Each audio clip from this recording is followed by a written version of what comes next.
আমি বলি আপনাদের কথা যদি আমার কথা যদি আপনারা না শুনেন খালি চিৎকার দিলে তো লাভ হবে না, তাই না? বিচার কার কাছে চাইবেন? আমার কাছে। আমি তো আসছি এখানে, আমি তো এখানে আসছি। আমি যেহেতু আসছি আমার সাথে কথা বলেন, সেই কথা বলার সুযোগ দিতে হবে তো। এখানে যে ঘটনা ঘটছে, ঘটনা ঘটার পরে পুলিশ আসছে না? পুলিশ আসছে এবং আপনাদের গার্মেন্টস কর্তৃপক্ষ থানায় গেছে। শুনেন, থানায় গেছে, ওনারা গিয়ে সেখানে লিখিত দিচ্ছে। লিখিত দিলে সে আমরা আইনগতভাবে আগাবো, তাই না? এছাড়া তো আমরা আগাইতে পারবো না। যেটাকে বলে এজাহার বা অভিযোগ, সেটা লিখতেছে, আমরা অবশ্যই আইনগতভাবে ব্যবস্থা নেব। এটা এলাকার একটা সম্পদ, এটা যাতে কোনোভাবেই নষ্ট না হয় এটা আমরা সর্বোচ্চ চেষ্টা করব। কথা ঠিক আছে?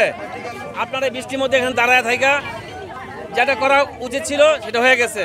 আমরা এখন আইনগতভাবে আগাবো, কেমন? হ্যাঁ, বিচার চাইতে হলে তো প্রক্রিয়া তো আগাইতে হবে।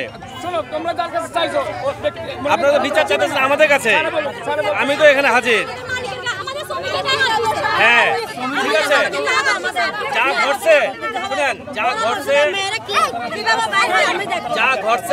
এটা ওনারা লিখিত দিচ্ছে। দাঁড়ান, যা ঘটছে এটা ওনারা লিখিত দিচ্ছে, আমরা অবশ্যই এটা আইনগতভাবে আগাবো। ঠিক আছে, সে আইনগতভাবে আগানোর সুযোগ দিতে হবে।